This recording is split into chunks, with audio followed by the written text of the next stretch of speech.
G'day, ZiggyD here, back with some more indie game coverage for you guys. So the other day I covered an indie game called Chasm, and you guys said you were keen to see more indie game coverage, and I'm keen to oblige because I don't mind checking out these games. They always have some interesting gameplay to offer. So in addition to the action RPGs, I'm also pretty into a few other games and themes in games. One of those is real-time strategy games, which you guys are probably pretty familiar with from my StarCraft 2 background. Another one is survival games. I really like survival elements in games and the challenges that offers. And then a third one is zombies. I pretty much am a bit of a zombie whore. I'll enjoy any good game or movie that has zombies in it. So this game, Survivor Squad, features all three of those elements mixed in. As you can see, I've got top-down RTS-style control. I can box and move these guys around. I can even click and tell them to face in a direction, which I think is a pretty badass feature. And also, I need to, if we start hunting, hunt down zombies. And there's also a lot of resource management and survival aspects in this particular game. So I'm going to take my only guy with a gun in it. Oh shit, the spotlight's lit up. Alright, this is not good. We need to get in and disable this power source ASAP. Otherwise we're going to be attracting pretty much a zombie horde immediately. So these guys here only have knives. I'm going to get those to take on this zombie. And I really need to get into this next room. So we want to keep our guys together so they're not getting killed off one by one. Oh no, can I get in? Okay, we've got to go up and around to get into this room here. And there's zombies in there as well.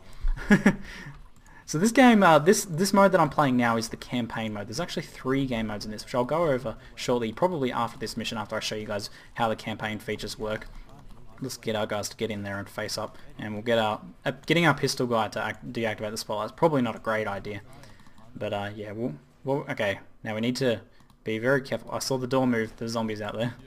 Let's get these guys to face, because line of sight is a big part of this game. As you can see, there's very well defined line of sight. Kind of old school, reminds me of like Metal Gear Solid, how the enemies had the very well defined line of sights there.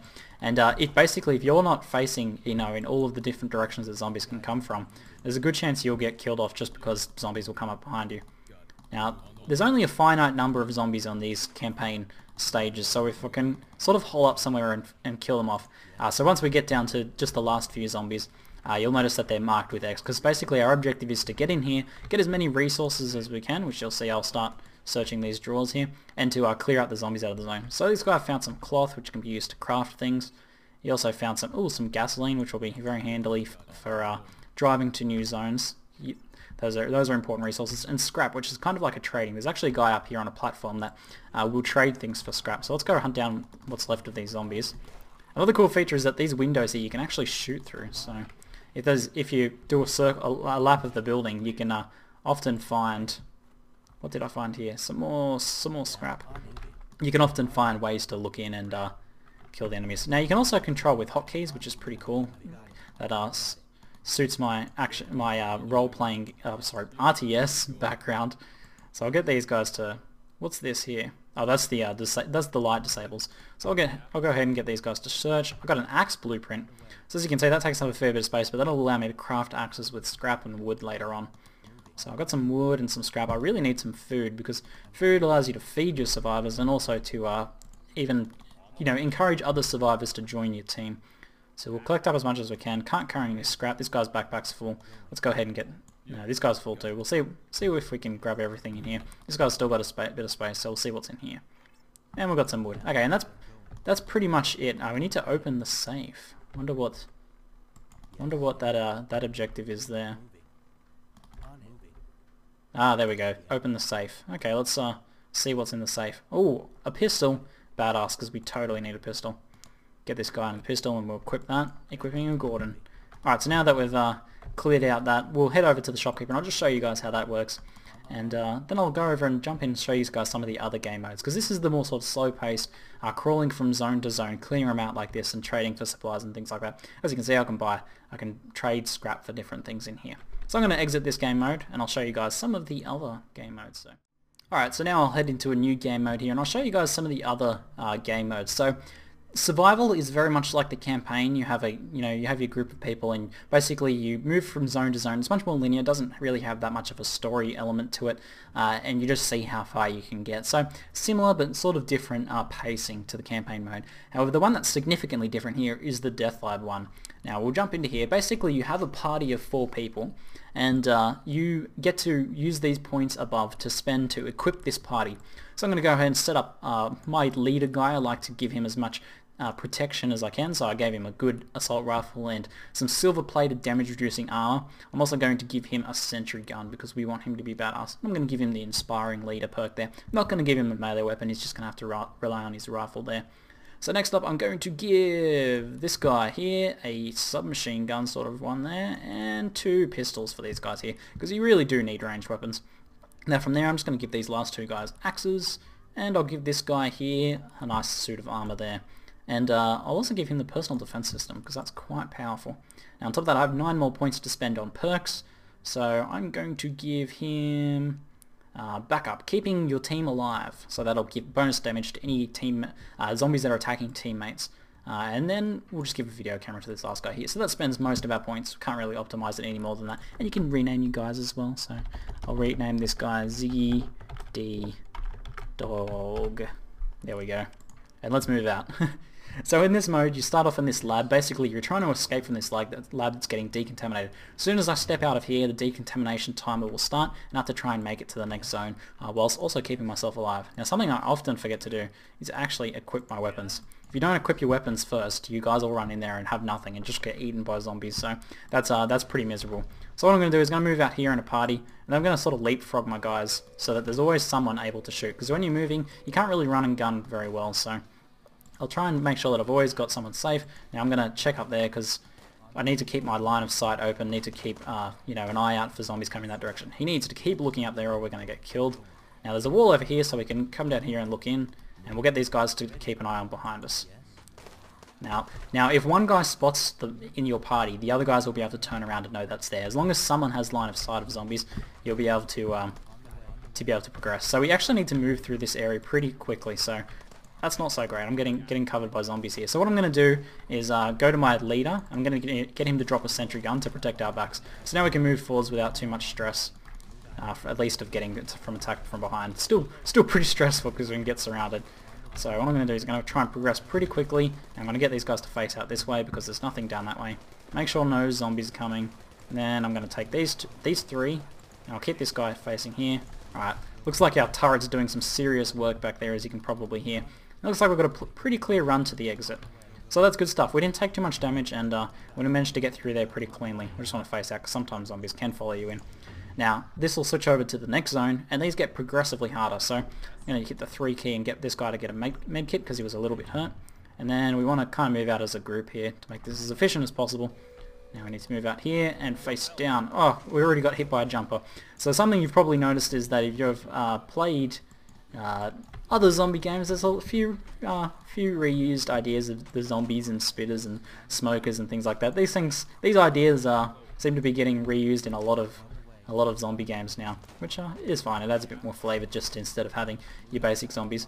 So we're getting, it seems like a pretty long straight corridor, which is good because we can just keep an eye on in front of us, but we do need to make sure that nothing does pop out behind of us. So let's continue down, kill off all of these guys. So you can, as you see, you can click to focus on certain zombies that are close to your team. Otherwise, their AI seems to be pretty solid. They seem to do a pretty good job of it. Alright, we're in bad situation now, so I'm going to use that personal defense system. And I'm going to get my leader to face in this direction and drop his turret. And then let's head up here, because we were kind of getting cornered there. Now, it's a good idea to check into these little areas as you go, because they can often be bandages, and it looks like we've found the exit. So let's just make sure we're not getting followed. Oh, we were. Jumper. Just stopped ourselves from getting killed by a jumper there. And it looks like only our 2nd and 4th players took some damage. I'm going to give our 4th player this medkit because he's the most hurt. Let's bunch everyone up and we'll... Whoa, okay. That guy just came out of nowhere. So as you can see, I'm getting attacked by Speeder. This is not a good start. Using the personal defense system. And I'm going to... kind of an awkward setup here. I'm going to put my turret down just to help out here so I can keep moving. Go turret! Alright, let's head off in this direction and face down here. The turret seems to be doing work back there. And we've got a bandage, so this guy's the most hurt. We need to make sure that those guys are facing around and continue up. Now the turret can be destroyed, as you saw it was destroyed there. I'm going to drop my video camera just for extra help with line of sight. Need to move out of that acid. This is getting a little bit difficult. Right, so you kind of have to advance and also, you know, against the flow of zombies here, which is going to be quite awkward. So I'm going to head up. Whoa, a lot of zombies. So if you get surrounded by too many zombies, you guys sort of you know, they can't pick targets, they can't fight effectively, and it gets quite dangerous in general.